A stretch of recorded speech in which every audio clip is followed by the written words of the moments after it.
बिस्मिल्लाहिर्रहमानिर्रहीम। अस्सलाम वालेकुम टू ऑल व्यूवर्स। और आज की वीडियो इंतहाई हैरत अंगेज़ होगी आपके लिए भी, क्योंकि इल्म के मामले में हैरानी है। और मैंने भी जब ये चीज़ पढ़ी तो मैं भी हैरान हुआ कि बहुत ही अजीब मालूमात मुझे मिली। तो मैंने सोचा आप तमाम व्यूवर्स के साथ शेयर करूं, क्योंकि अब मकसद ही यही है वीलॉग बनाने का। जो भी मालूमात मेरे पास होगी इंशाल्लाह इसी वीलॉग के ज़रिए मैं आप लोगों से शेयर करूंगा। तो अभी हालिया दिनों में जब अज़रबैजान और आर्मीनिया की जंग शुरू हुई, आप जानते हैं कॉन्फ्लिक्ट चल रहा है, कालाबाग एक जगह है वहाँ पे, उसको लेके जैसे यहाँ पे कश्मीर का इशू है, तो उस पर एक लड़ाई शुरू हो चुकी है आर्मीनिया और अज़रबैजान की। और दो तरफ ब्लॉक्स भी बन चुके हैं, ग्रुप बन चुके हैं। कुछ ममालिक आर्मीनिया को सपोर्ट कर रहे हैं, कुछ ममालिक अज़रबैजान को सपोर्ट कर रहे हैं।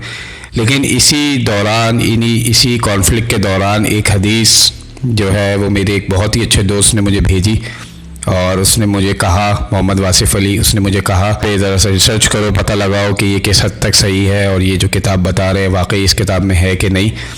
तो मैंने फ़ौरन देखा, उसको चेक किया, तो वो हवाला था किताब ग़ैबत नौमानिया का। और मैं आपको किताब की पूरी डिटेल देता हूँ। किताब के राइटर हैं शेख बिन अब्दुल्ला मोहम्मद इब्राहिम इब्न जाफ़र कातिब अल नौमानी।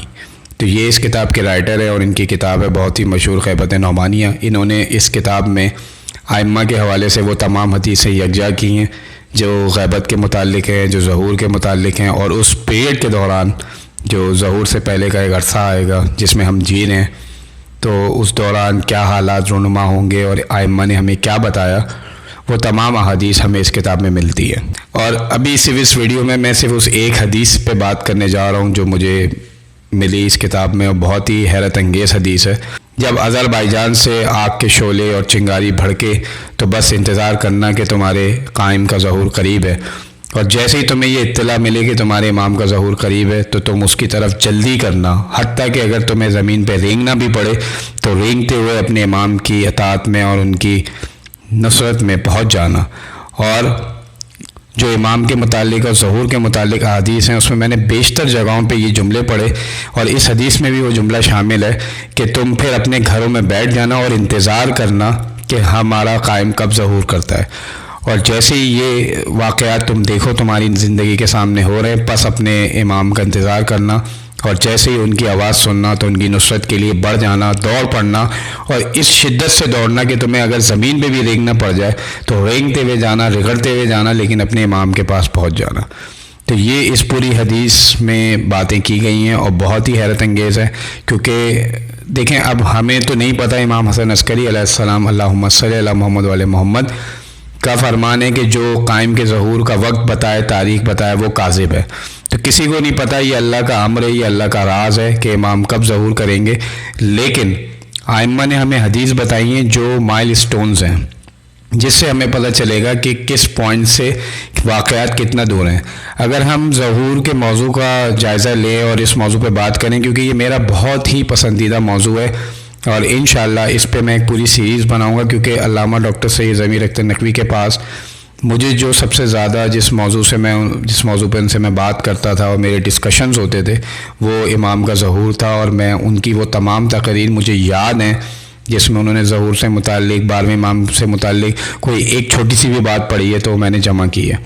और एक और इंटरेस्टिंग बात इसी वीडियो में मैं आपको बताऊं कि मैं एक आलिम की किताब इमाम ज़माना के हवाले से पढ़ रहा था, तो उन आलिम ने ये लिखा कि रोज़ दुनिया में बहुत से वाक़यात रूनुमा होते हैं, बहुत से ऐसी ख़बरें आती हैं अखबारों में, टेलीविज़न्स पे, न्यूज़ चैनल्स पे, लेकिन हम उन पे ध्यान नहीं देते। लेकिन हमें क्योंकि सारी अलामात पता नहीं है, तो अगर हमें पता हो अलामात और हम एक एक ख़बर का जायज़ा लें तो हम उस वक्त को और उस चीज़ को अंदाज़ा लगा सकते हैं, गिन सकते हैं।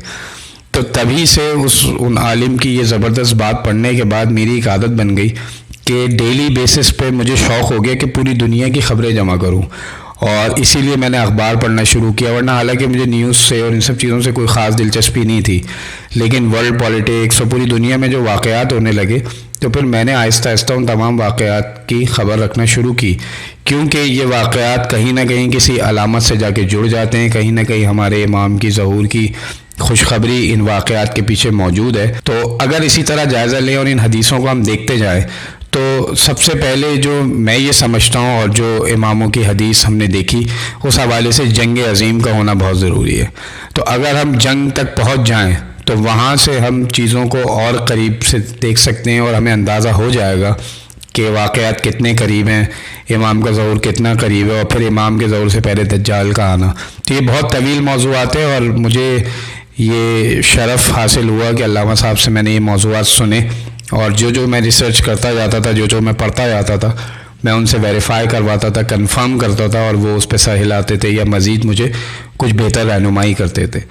تو 2011 سے میں اس ٹاپک پہ بہت زیادہ کام کر رہا تھا اور ایک بہت زیادہ اسٹف، ایک میٹر میں نے جمع کیا.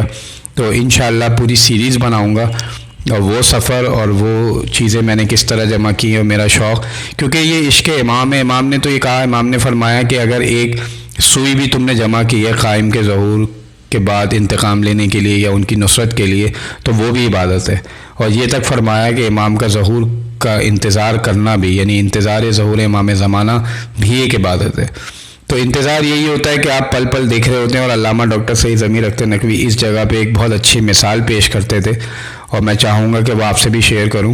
آپ مثال دیتے تھے عید کے چاند کی، کہ اگر عید کا چاند 29 کا ہوتا ہے تو آپ دیکھتے ہیں لوگوں میں کتنی خوشی ہوتی ہے، اور بہت خوشی کے ساتھ عید مناتے ہیں، کیونکہ اسلامی مہینے جو ہیں وہ انسرٹین ہوتے ہیں. ہمیں نہیں پتہ ہوتا کہ 29 کو چاند ہوگا یا 30 کو ہمیں منانی ہوگی. لیکن اگر عید 30 کو ہوتی ہے تو وہ خوشی اور وہ جذبہ نہیں پایا جاتا جتنا 29 کی عید میں پایا جاتا ہے، کیونکہ اس میں ایک جلد بازی ہوتی ہے، ایک ہڑبڑی ہوتی ہے، لوگوں کو جلدی ہوتی ہے کہ کسی طرح ہم تیاری کر لیں. تو علامہ صاحب اسی کی مثال دیا کرتے تھے کہ 29 کا چاند زیادہ خوشی دیتا ہے، اور اس میں زیادہ خوشی ہوتی ہے لوگوں کو، کیونکہ اس میں بندے کو نہیں پتہ ہوتا. تو اسی طرح وہ امام کے ظہور کو مثال دیتے تھے کہ امام کا ظہور بھی اسی طرح ہے، کہ ہم جو اندازے لگائے بیٹھے ہیں وہ اپنی جگہ، وہ تمام علامات، کیونکہ علامات میں بھی 2 قسمیں ہیں، ایک حتمی ایک غیر حتمی. تو کچھ ہوں گی اور کچھ موقوف بھی ہو سکتی ہیں. تو بہرحال ہمیں ہر پل ہر لمحہ اپنے امام کے ظہور کا انتظار کرنا چاہیے، اور بس اب اس کے علاوہ کچھ بچا ہی نہیں ہے کہ ہمارے قائم آل محمد ظہور کریں، اور ہم تمام چیزوں کو اپنی آنکھوں سے دیکھیں اور حق اور باطل کو جدا ہوتے ہوئے دیکھیں. حق حق کی طرف ہو جائے، باطل باطل ایک جگہ جمع ہو جائے. تو ایسی تمام چیزیں انشاءاللہ چھوٹی چھوٹی جو آتی رہیں گی وہ آپ سے ضرور شیئر کی جائیں گی. اور بک کا جو لنک ہے وہ میں ڈسکرپشن میں مینشن کر رہا ہوں، تو آپ چاہے دیکھ سکتے ہیں. اور اس PDF میں جو میں آپ کو شیئر کر رہا ہوں نیچے، اس کے اندر 261 پیج ہے جہاں سے میں نے حدیث کوٹ کی ہے، اور حدیث میں صاف الفاظ ہیں. میں ایک بار پھر دہرا دوں کہ جب آذربائیجان کی طرف سے آگ بھڑکتی دیکھو تو اپنے گھروں میں بیٹھ جاؤ. فوراً یہ جملہ آیا کہ گھروں میں بیٹھ جاؤ. اور میں نے ظہور سے متعلق ایسی پتہ نہیں کتنی حدیثیں پڑھی ہیں جس میں امام نے کہا ہے کہ گھروں میں بیٹھ جاؤ. تو آپ دیکھ رہے ہیں آج کل گھروں میں بیٹھنے کا ماحول بنا ہوا ہی ہے. یہ بھی ایک پہچان ہے، یہ بھی ایک علامت ہے کہ مومنین کے لیے گھروں میں بیٹھنے کا وقت ہے، اور مولا بہتر جانتے ہیں، لیکن احادیث میں یہ جملے موجود ہیں. اور خاص کر کے جس حدیث کی میں بات کر رہا ہوں اس میں یہ جملے موجود ہیں کہ اس کے بعد اپنے گھروں میں بیٹھ جاؤ اور انتظار کرو، اور قائم کی ندا آتے ہی قائم کی طرف دوڑو، جلدی کرو، تیزی دکھاؤ، رینگتے ہوئے جاؤ، کسی طرح بھی اپنے امام کی نصرت کے لیے پہنچو، اور اس کے بعد پھر جو ہوگا وہ دنیا کو پتہ ہے. تو بہرحال یہ ایک انفارمیشن تھی، اور مجھے بہت شوق ہے اس موضوع کا. انشاءاللہ بہت جلد آپ کے لیے اس میں سیریز لاؤں گا. صرف بات یہ وقت کی، اور پھر اس کے بعد 2 انتقال اتنے بڑے بڑے ہو گئے تو میرا کام بہت ہی زیادہ ڈسٹرب ہوتا رہتا ہے. بس دعا کیجئے مولا ہمت دیں تو میں اسی طرح چیزیں آپ لوگوں کو بتاتا رہا ہوں. لیکن میں نے کچھ وقت گزارا ہے، میں نے کچھ وقت اسپینڈ کیا، اور اس میں نے بہت کچھ جمع کیا. اور میرے ارد گرد کے لوگ جانتے ہیں کہ ان سے کیا کیا باتیں رہیں، کیا کیا چیزیں شیئر کی میں نے ہمیشہ، اور وہ ہمیشہ خوش ہوئے، انہوں نے تسلیم کیا. اور جس طرح ہم نے گفتگو کی وہ تمام احباب جو میرے ارد گرد ہیں وہ جانتے ہیں. تو وہی ایک سلسلہ میں نے سوچا کہ جو باتیں میں اپنے 3 دوست سے یا 4 دوستوں سے کرتا تھا وہی باتیں میں آپ سب سے کروں. تو اس میں کچھ لوگ دوست بن جائیں گے، کچھ مخالف بن جائیں گے، کچھ مانیں گے اور کچھ نہیں مانیں گے. اس کی کوئی پرواہ نہیں ہے، اس کا کوئی مسئلہ نہیں ہے. لیکن جو بات ہے انشاءاللہ وہ ہم آپ تک پہنچائیں گے. Thanks for watching.